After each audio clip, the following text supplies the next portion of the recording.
करता हूँ। ठीक है, जिसका भी जो सवाल है पूछ सकता है। अभी मैं एक बार बता देता हूँ क्या क्या चीजें हैं। देखो, तीन तरह की लेयर में हम लेके चलते हैं मार्केट को। ठीक है, आजकल जैसे मैं आपको सिखा रहा हूँ, ये बाइंग है, ये सेलिंग की रेंज है। इसके ऊपर निकल जाए तो ये वाली रेंज हमारे लिए अवॉइडिंग की है, क्योंकि ये रिटेलर ब्रेकआउट, उसके बाद में इस रिएक्शन इसके बाद लेना होता है।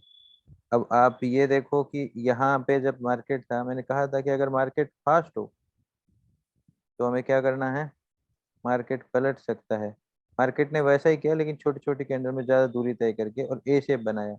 यानी कि इसको कहेंगे हम एटीसी मूव, स्टेप्स छोटे से बड़ा हुआ। तो कंप्लीट मार्केट चेंज हो सकता है। एटीसी मूव का एग्जांपल आपको कम ही मिलेंगे।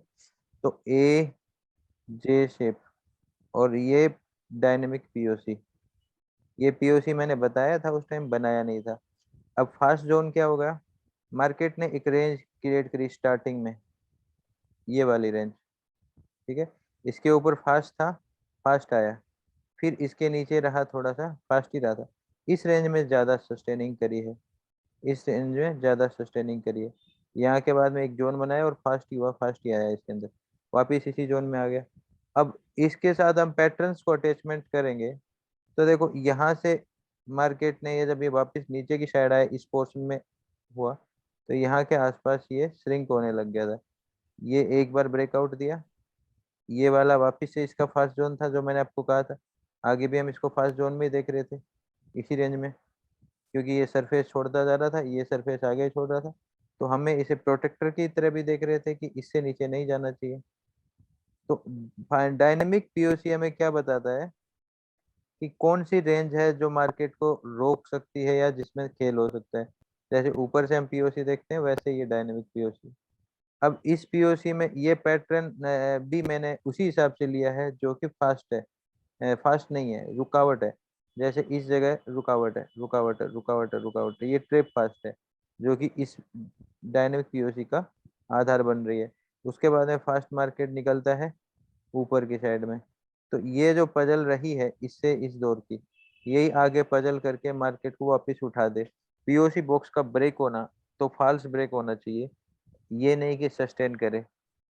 ठीक है, फिर हम अगर साइन देखते हैं, ऊपर के लिए हमने साइन क्या देखा था कि ये लास्ट सरफेस एरिया की एंट्री चलनी चाहिए, जो कि नहीं चली। ठीक है, इसके बाद में साइन ऊपर के आए थे, मार्केट कहीं ना कहीं ट्रेप करने के लिए ऊपर बढ़ा, नहीं कि यहाँ से साइन मिला उसके बाद में मार्केट काफी ऊपर गया वैसे तो। ठीक है, तो यहाँ के बाद में ये जोन आता है, तो हम क्या देखते हैं, सेकंड जोन ही बनना चाहिए। लेकिन हम क्या देख रहे थे, मार्केट अभी तक जोन नहीं बनाया, जोन नहीं बनाया, जोन नहीं बनाया। अब इसकी मैच्योरिटी देखते हैं पैटर्न वाइज। तो पैटर्न वाइज क्या हो रहा है कि वेव तो श्रिंक हो ही रही है, ये वेव है, ये श्रिंक हो रही है, धीरे धीरे धीरे धीरे यहाँ से श्रिंक हो रही है। अब श्रिंक हो रही है तो बस इसका ब्रेकआउट अग्रेशन में आना चाहिए। तो वो मैच्योरिटी का कारण बन सकता है, और वही मैच्योरिटी का कारण बना है। आ रहा है समझ में, ये ग्रीड का कारण और मैच्योरिटी का कारण, दोनों का कारण बना है। अब यहाँ से मार्केट पलटता है, अब नॉर्मली पलटा है, और जब ये एक दो तीन कैंडल चार कैंडल तक गिरता था, हम देखते हैं थोड़ा सा पलट भी सकता है। यहाँ तक भी हमने सब्र किया, लेकिन इसके बाद में भी ये रुका नहीं, कहीं ट्रेड नहीं दी, नीचे आया तो हमारा हिसाब किताब बदला और हमने यहाँ के आसपास सेलिंग देखी थी। अब वापिस से यहाँ पे एक क्या हुआ, वेज का ट्रेप हुआ, मार्केट पलटा, मार्केट ने ठहराव दिया, पीओसी बॉक्स में फंसा। उसके बाद पीओसी बॉक्स इजीली ब्रेक करके हमने ये लेवल माना था पी 3P एरिया, इसको धीरे धीरे धीरे धीरे करके वेज बनाया। इसी के अंदर अगले वाले इसको भी एरिया को तोड़ा तोड़ा, लेकिन जब धीरे आया है और ज्यादा लंबी दूरी न तय करनी हो, और वो भी चेजिंग में, तो मार्केट क्या करता है, एक पावर लेता है। ठीक है, मार्केट ने एक पावर ली ऊपर के डायरेक्शन में, जो पीओसी के आसपास ही टेस्ट किया। ठीक है, ये एरिया के आसपास यहाँ का सस्टेन के बाद ऊपर सिर्फ एक कैंडल ट्रेप के एंगल में गई है, बाद में मार्केट नीचे रहा।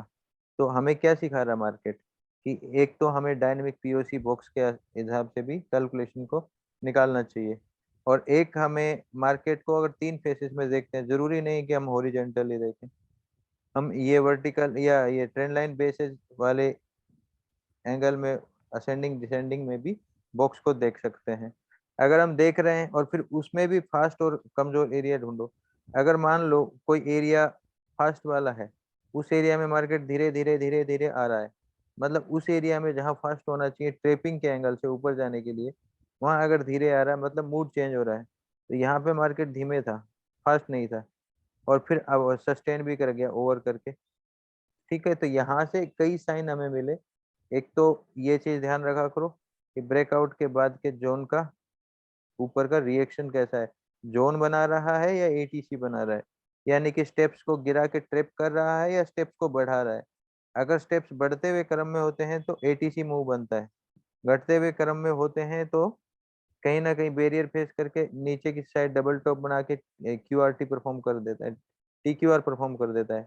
ठीक है, डबल टॉप बना के टीक्यूआर परफॉर्म और वापस ऊपर जाना स्टार्ट कर देता है। एटीसी मूव वापस पलटने नहीं देता मार्केट को। ठीक है, कल की रिदम भी ऐसी ही थी मार्केट में। बैंक निफ्टी हैवी था, आज भी बैंक निफ्टी हैवी था। तो करंट की साइकोलॉजी रिपीट नहीं होती, ये एक छोटा मोटा हम मान सकते हैं क्यों। तो रिपीट नहीं हो सकती तो हम ग्रीड में क्या देख रहे हैं, फिर ये वाला शेप, ऐसे शेप में हमें देखना चाहिए। उसके बाद में फिर हम यहाँ पे भी हमने वेज की मैच्योरिटी देखी ओवर होते हुए, और वो सहारा बना वेज का ट्रेप। यहाँ पे भी एक वेज बना, वेज का ट्रेप मिला हमें। ट्रेप के साथ मार्केट सस्टेन किया इस एरिया के आसपास। ठीक है, और उसके बाद में मार्केट ने अच्छी गिरावट दी है। गिरावट दी है, आप ये एरिया देख रहे थे F12 वाला या लास्ट फास्ट वाला एरिया, सारे एरियो पे मार्केट रिएक्ट किया, बट सस्टेन ऊपर की साइड ज्यादा नहीं कर पाया। एंगल पैनिक बनाया। यहाँ पे एक साइन हमें और मिला, जिस एरिया में हम बाइंग देख रहे थे लास्ट सरफेस में, उसने यहाँ पे भी साइन दिया। जैसे कि यहाँ पे लास्ट सरफेस का हमें साइन मिला था, वो लास्ट सरफेस एरिया का साइन मिला। यहाँ पे हमेशा ध्यान रखना, जब ब्रेकआउट होता है जोन नियर बाई होता है तो ट्रेपिंग की गुंजाइश होती है। अगर फास्टली निकल जाता है 80% बॉडी, तो वो सक्सेस होने का चांस भी रहता है। यहाँ पे मार्केट आया, इस एरिया को ज्यादा सस्टेन नहीं कर पाया, एक साइन यहाँ पे बना। उसके बाद है मार्केट तेजी से इसमें गिरावट देके नीचे वाले एरिया जो कि आप लेके आ रहे थे F12 वाला तो एरिया यहाँ था, और ये एडवांस वाला बाद में कनेक्ट करता है, यानी कि इस DSDL को ब्रेक करने वाला एरिया। ठीक है, फर्स्ट एंगल से ब्रेक किया जिसका रिट्रेसमेंट लिया, और उसके बाद वापस नीचे से चल दिया। तो कई साइन हमें इसने नीचे की गिरावट के दिए हैं। बेटर ट्रेडिंग एरिया भी इसने दिए हैं, और डबल टॉप ट्रेप वगैरह भी कई जगह दिए हैं। अगर हम देखते हैं तो यहाँ के आसपास भी डबल टॉप वगैरह बन रहा था, जिसका ट्रेप करके मार्केट नीचे की डायरेक्शन में तेजी से गिरा है। ठीक है, और बढ़ते और घटते क्रम के प्राइस एक्शन भी कई जगह बने हैं। लास्ट में खेल कहाँ खत्म हुआ, लास्ट में खेल खत्म हुआ कल का एरिया फिलअप ना हो उससे पहले। अगर कल का एरिया देखते हैं तो ये था कल का एरिया, जो कि फिलअप होने से जस्ट पहले इसने अग्रेशन दिखाया हुआ था, और जस्ट इस कैंडल में मेरी ट्रेड थी, इसमें थी या इसमें थी, इनमें से एक कैंडल में ट्रेड थी मेरी। उसके बाद में उसको ट्रेल करके ऊपर की साइड लेके गया था, मैं काफी अच्छा लेके गया था, यहाँ तक मैंने निकाला होगा सर।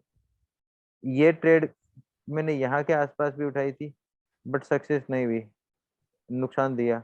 अग्रेशन यहाँ पे भी था, 30% आउट था, ट्रेड उठाने का रीजन था, उठाया गया, सक्सेस नहीं हुआ। फिर दोबारा से अब बिल्कुल नियर बाई आ गया था, अग्रेशन दोबारा दे रहा था, बॉडी कवरिंग में यूज करी गई थी, एकदम से बॉडी रिलीज करी गई थी, चांस था यहाँ से उठने का। उसके बेसिस पे दोबारा से ट्रेड ली गई थी, जो कि सक्सेस ट्रेड बनी। ठीक है, तो ये भी एक साइकोलॉजी होती है। ठीक है, और बाकी आप मैच्योरिटी कई एंगल से और भी देख सकते हैं।